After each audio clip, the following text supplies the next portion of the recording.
ایسے ہی اسلامی بیان سننے کے لیے ہمارے چینل کو ابھی سبسکرائب کیجیے اور ہمارے ایک اور اسلامی چینل مکہ چینل کو بھی سبسکرائب کیجیے۔ جب بزرگان دین کی توبہ کا معاملہ پڑھا جاتا ہے یا دیکھا جاتا ہے تو دیکھیں آپ یقیناً ایمان تازہ ہو جاتا ہے۔ حضرت بشر حافی رحمۃ اللہ تعالی علیہ یہ بعد میں اللہ کے بڑے ولی کامل ہو گئے اور ان کا لقب ہوا حافی۔ حافی کے معنی آتے ننگے پیر چلنے والا، یعنی بغیر چپل بغیر جوتا کے گھومنے والے کو حافی کہا جاتا ہے۔ ان کا کام دیکھے، جب اللہ کی رحمتوں کا نزول ہوتا ہے تو اللہ کس طرح اپنے گناہگار بندوں کو مقام ولایت عطا فرماتا ہے۔ حضرت بشر حافی کا معاملہ یہ تھا شراب کا کاروبار۔ شراب کی کئی بھٹیاں تھی، شراب بیچتے تھے اور شراب پیا کرتے تھے، یہ حضرت بشر حافی کا معاملہ تھا۔ ایک رات کے اندر حضرت بشر حافی شراب کے اندر مست تھے، نشہ چڑھا ہوا تھا اور گلی سے گزر رہے تھے تو آپ نے دیکھا کہ ایک نالی کے کنارے ایک کاغذ کا ٹکڑا ہے اور جس پر لفظ اللہ لکھا ہوا تھا۔ حضرت بشر حافی حالت نشہ میں تھے، مگر جب اس کاغذ کو دیکھا تو اس کے بعد اسے اٹھایا، اٹھانے کے بعد اونچے مقام پر رکھ دیا اور دل میں خیال کیا کہ اس کاغذ پر اللہ کا ذکر، اللہ کا نام ہے تو یہ نیچے نہیں ہونا چاہیے بلکہ یہ بلند جگہ پر ہونا چاہیے۔ یہ دل کے اندر خیال آیا، حضرت بشر حافی کے خیال آیا، رات گزر گئی۔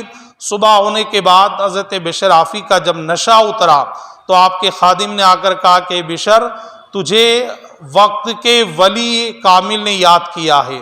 تو حضرت بشر حافی سوچنے لگے کہ میرا جیسا شرابی آدمی اور وقت کا جو ولی کامل ہے اس کا مجھ سے کیا معاملہ ہو سکتا ہے، میں تو گناہگار ہوں۔ مگر آپ دیکھیں ولی کا حکم سن کر حضرت بشر حافی نے اپنے گھر سے سفر شروع کیا اور اس ولی کامل کی بارگاہ میں پہنچے۔ جب سلام کیا انہوں نے جواب دیا اور اس کے بعد یہ فرمایا، اے بشر، کیا اب یہ وقت نہیں آیا کہ اللہ کی بارگاہ میں توبہ کی جائے؟ کب تک گناہوں کے اندر پھنسے رہو گے؟ حضرت بشر حافی فرماتے کہ اس ولی کامل نے اتنا کہا، میرے دل پر چوٹ لگ گئی اور میں نے توبہ کی۔ اللہ تبارک و تعالیٰ کا اتنا بڑا کرم ہوا کہ اللہ نے میرے سابقہ تمام گناہوں کو معاف فرما دیا اور اللہ نے مجھے ولیوں کی فہرست میں جگہ عطا فرما دی، یعنی اللہ نے ولی بنا لیا۔ تو یہ اللہ کی رحمت ہے کہ اگر وقت کا شرابی آدمی بھی ہو، شراب پیتا نہ ہو بلکہ شراب پلاتا ہو، مگر اس کے بعد اگر وہ اللہ کی بارگاہ میں توبہ استغفار کر لے تو اللہ اس کے تمام گناہوں کو معاف فرما دیتا ہے۔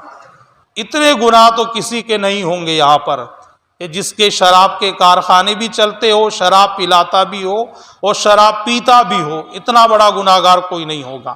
اللہ کی بارگاہ میں اگر توبہ کی جائے تو یقیناً اللہ تبارک و تعالی اپنے محبوب بندوں کے صدقے میں ان تمام گناہوں کو معاف فرما دے گا، مگر اس کے لیے ضروری ہے کہ اللہ کی بارگاہ کے اندر سچے دل سے، صدق دل سے انسان تائب ہو جائے، اور جب تائب ہو جائے پھر گناہ کے قریب نہ جائے تو یقیناً